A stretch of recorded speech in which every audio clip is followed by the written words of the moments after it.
What's good, chat? What's good? I'm at the coffee shop right now, about to do a live stream on Ohio Cannabis Report. How everybody Wednesday going?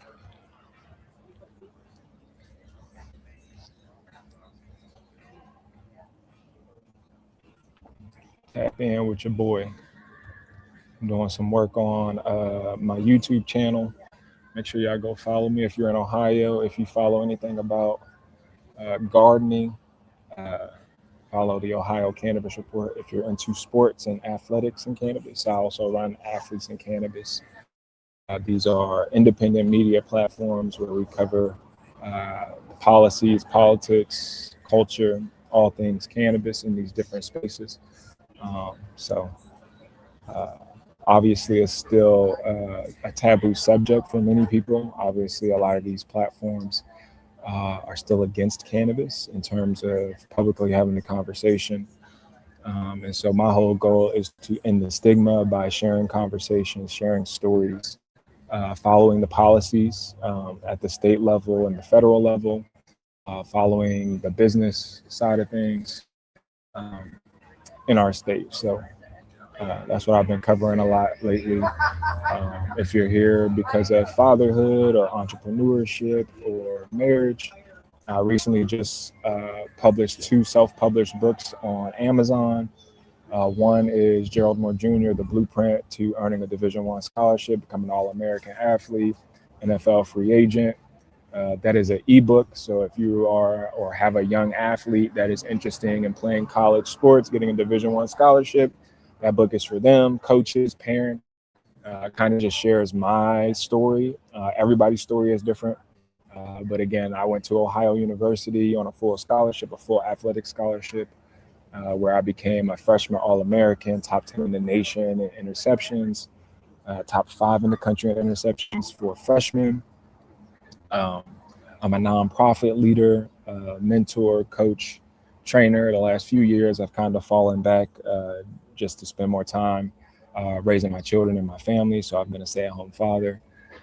And then I recently also published a book covering her, Standing for Them, which essentially is a memoir guide for husbands and fathers navigating stillbirth or expecting a child.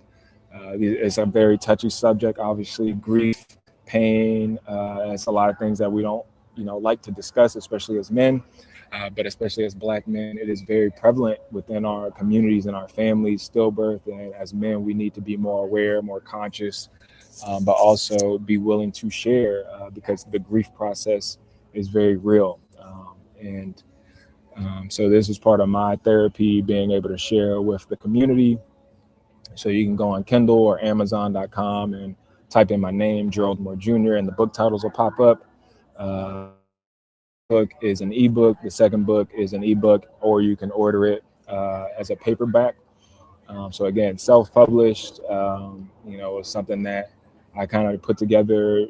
Sharing my personal journey and experience, and just trying to help other fathers, grandparents, community members be able to have that conversation.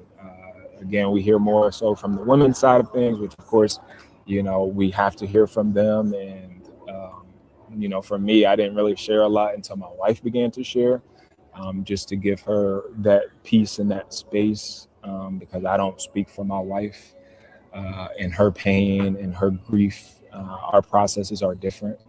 I've been a stay-at-home dad for 9 years, which is already culturally different, especially as a Black man.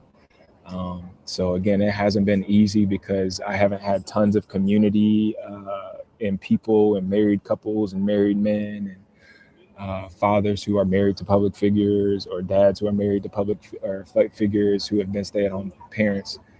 So it's been a very challenging and lonely and isolating journey the last few years. But my life has prepared me for this, right? Like, I was raised as an only child for a few years. I'm the second oldest of 11 children. I played safety, so I'm used to being on an island, being by myself. And so I kind of use that experience to help me navigate my personal journey, I, you know, for me, I think grief, one of the best things that you can do, and hopefully, you do this before you deal with grief. And some of us are dealing with, again, childhood trauma and trauma from our youth. Um, but I think it's important to have a good, healthy lifestyle, right? So, exercising, having a balanced, nutritious diet, having a spiritual practice, whatever religion you are, if you are a religion or whatever, meditation, yoga, therapy. It's really a lifestyle. And so for me, the grief hit hard for sure. And it's definitely been a process. I mean, you're navigating your wife's emotions, feelings, and grief. We have children, so we're navigating our children's grief.